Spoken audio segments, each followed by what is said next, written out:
یہ اسی طریقے سے کہ آپ کوئی کلین شیو آتا ہے نا بندہ مولوی کے پاس، تو مولوی کہتا ہے یہ اس کی تو داڑھی پوری نہیں ہے، اس کی تو شلوار نیچے ہے، او تو گل نہ جواب دے، کہانی نہ کرا، تیرے کو دعائے قنوت سنو، تیرے کو سنیے دعائے قنوت، تو بھی غلط پڑھے گا۔ اللہم انا نستعینک و نستغفرک کا دعائے قنوت ہے ہی نہیں ہے، ایک قنوت نازلہ کی دعا ہے۔ دعائے قنوت تو وہ ہے اللہم اہدنی فی من ہدیت، تو جڑا کہنا ہے ججا کو سنو فلانا، تینوں بھی نہیں آندی دعائے قنوت، تیرے بزرگوں بھی نہیں آندی دعائے قنوت، کیونکہ انہوں نے تو فقہ حنفی نے وہ دوسری والی دعائے قنوت لکھی ہے، دعائے قنوت تینوں بھی کوئی نہیں آندی۔ بسم اللہ الرحمن الرحیم۔ السلام علیکم دوستو، آپ نے دیکھا اور سنا، کیا یہ انداز ایک اچھے دائی کا ہو سکتا ہے کہ جو دعوت دے رہا اور اس انداز سے بات کر رہا، تیرے بزرگوں کو نہیں پتا، علماء کے پاس جب لوگ آتے ہیں تو اس طرح انداز میں علماء بات کرتے ہیں، کیا ایسا ہوتا ہے؟ ہرگز نہیں۔ علماء بڑے اچھے طریقے سے عوام کو ڈیل کرتے ہیں۔ نبی علیہ السلام کا فرمان ہے کہ جو بندہ بے شرم ہو جائے پھر جو چاہے کرے، یہ بے شرمی کی حد ہے اس انداز سے بات کرنا کہ ان کے بزرگوں کو نہیں پتا۔ جو حدیث یہ بیان کر رہا ہے کہ یہ دعائے قنوت ہے، اور یہ جو پڑھتے ہیں حنفی دعائے قنوت نہیں ہے، وہ بھی میں آپ کو بتاؤں گا، لیکن یہ کنویں کا مینڈک ہے۔ اگر اس کو عربی آتی، تھوڑا بہت علم سیکھ لیتا تو اس طرح انداز سے یہ بات نہ کرتا۔ ابو داؤد شریف میں حدیث جو بیان کر رہا ہے اللہم اہدنی فی من ہدیت، آپ حیران ہوں گے، کہتا ہے ان کے بزرگوں کو نہیں پتا۔ ابو داؤد شریف میں حدیث ہے 1425 نمبر حدیث ہے، اس میں اس دعا کو روایت کرنے والا حنفی عالم ہے۔ کمال کی بات ہے، کہتا ہے ان کے بزرگوں بھی نہیں پتا، فقہ حنفی میں نہیں ہے۔ یہ حدیث آپ کے سامنے ہے 1425۔ امام ابو داؤد روایت کرتے ہیں کہ حدثنا قتیبۃ بن سعید و احمد بن جواس حنفی، کہتے ہیں کہ میرے استاد نے یہ بات بتائی، ان کے استاد ہیں قتیبہ بن سعید اور احمد بن جواس حنفی۔ امام ابو داؤد کے استاد احمد بن جواس حنفی یہ روایت پیش کرتے ہیں، حنفی عالم، کہتے ہیں ان کے بزرگوں کو نہیں پتا۔ دوستو، میں اس لیے بار بار کہتا ہوں کہ اہل علم کو سنا کریں، اس طرح کے لوگوں کو سننا یہ بدتمیزی بد اخلاقی آپ کے دل میں اور بڑھائے گی اور کچھ نہیں۔ آپ سمجھے کہ یہ صحیح کہہ رہا ہے، آپ سند کو دیکھیں کہ امام ابو داؤد کے دو استاد ہیں، قتیبہ بن سعید اور احمد بن جواس، یہ دونوں یعنی بہت سارے استاد ہیں، ان میں سے اس روایت میں یہ دو استاد جو ہے وہ دونوں سے روایت کرتے ہیں۔ قالا، امام ابو داؤد فرماتے دونوں نے مجھے یہ حدیث بیان کی ہے کہ حضرت حسن رضی اللہ تعالیٰ عنہ نے فرمایا کہ آپ صلی اللہ تعالیٰ علیہ وآلہ وسلم نے مجھے یہ سنائی ہے، سکھائی ہے کہ آپ نے وتر میں یہ پڑھنی ہے اللہم اہدنی فی من ہدیت، 1425۔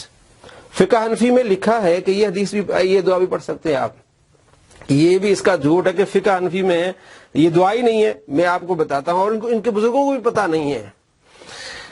امام سرخسی رحمۃ اللہ علیہ نے اس کا ذکر کیا ہے المبسوط میں، جلد 1 صفحہ نمبر 65 میں، اور یہ بہار شریعت ہے، اہل سنت میں مقبول ترین ایک کتاب فقہ حنفی، جلد اول ہے اس کی، اور صفحہ اس کا ہے 654۔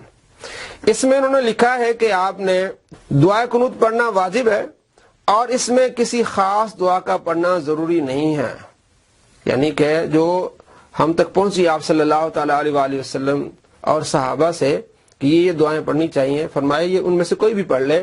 یا لکھتے ہیں سب سے پہلے جو مشہور دعا ہے اللہم انا نستعینک، یہ مصنف ابن ابی شیبہ میں ہے 29708 میں آپ کو دکھانے والا ہوں۔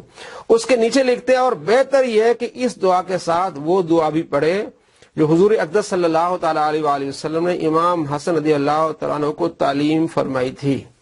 کہتا ہے یہ فقہ حنفی میں ہی نہیں دعا۔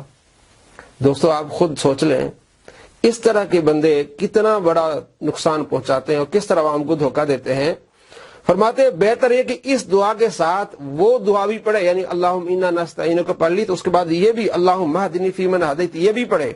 اور آگے لکھتے ہیں اس کے علاوہ اور بھی دعائیں ہیں، اگر کل اس طرح کا کوئی بدتمیز اور اٹھے پھر اس کو جواب دے بھی امام حسن کو حضور نے سکھے، لیکن حضور نے خود کون سی دعا پڑھی ہے وہ بھی حدیث میں موجود ہے، دیکھ لیں۔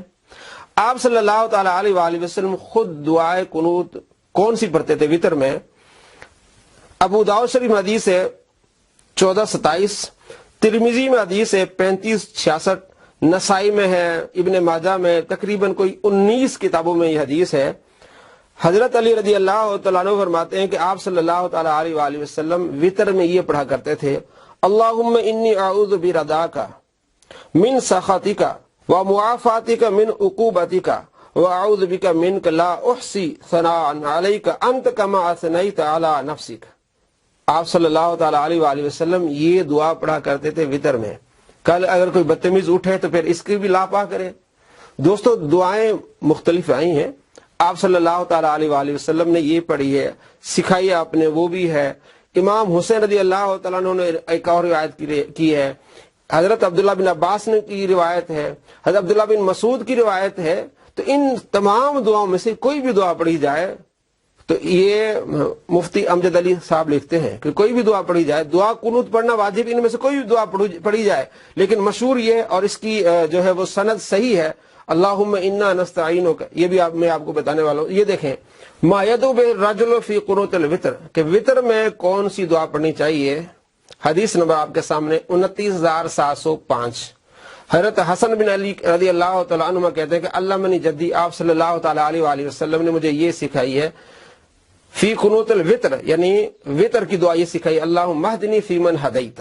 آگے دیکھیے 29706 نمبر حدیث ہے کہ حضرت حسین بن علی رضی اللہ تعالیٰ عنہ دعا یہ پڑھتے تھے, وطر میں یہ دعا پڑھتے تھے, اللہم انک ترا ولا ترا وانت بالمنظر الاعلی وان الیک الرجع وان لک الآخرۃ والاولی اللہم انا نعوذ بک من ان نذل ونخزى. یہ حضرت امام حسین رضی اللہ تعالیٰ عنہ یہ دعا پڑھتے تھے. تو مختلف دعائیں ہیں. آگے دیکھیے 29707.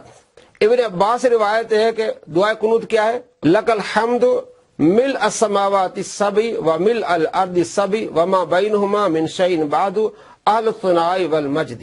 معلوم ہوا کہ مختلف دعائیں ہیں. آگے دیکھیے, صحیح حدیث ہے 29708.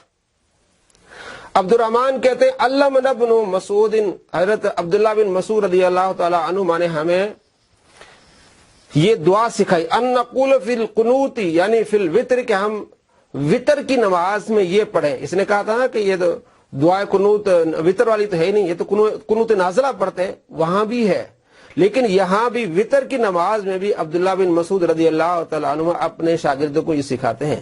تو اپنی طرف سے تو نہیں سکھاتے ہوں گے, ظاہر نبی علیہ السلام نے ان کو بتایا ہوگا, تو صحابی اپنی طرف سے تو کوئی تعلیم نہیں دے گا اس طرح.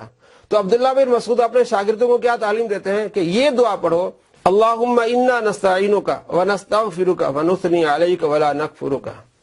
دوستو آپ نے دیکھا عبداللہ بن مسعود رضی اللہ تعالی عنہما اپنے شاگردوں کو یہ دعا سکھاتے ہیں. تو کیا صحابی وہ دعا سکھائے گا جو نبی علیہ السلام نے تعلیم دی ہو؟ تو پتا چلا کہ آپ صلی اللہ تعالیٰ علیہ وآلہ وسلم نے صحابہ کو دعائیں سکھائی ہیں, ان میں سے آپ کوئی بھی دعا پڑھ لیں. اور آپ صلی اللہ تعالیٰ علیہ وآلہ وسلم نے جو وطر میں دعا پڑھی وہ کیا ہے, اللہم انی اعوذ برضاک من سخطک. تو کل اس پر بھی اعتراض ہو سکتا ہے کہ آپ علیہ السلام نے سکھائی کچھ اور ہے, پڑھی کچھ اور ہے. یہ تضاد نہیں ہے, یہ مختلف دعائیں ہیں, ان میں سے آپ جو بھی پڑھ لیں.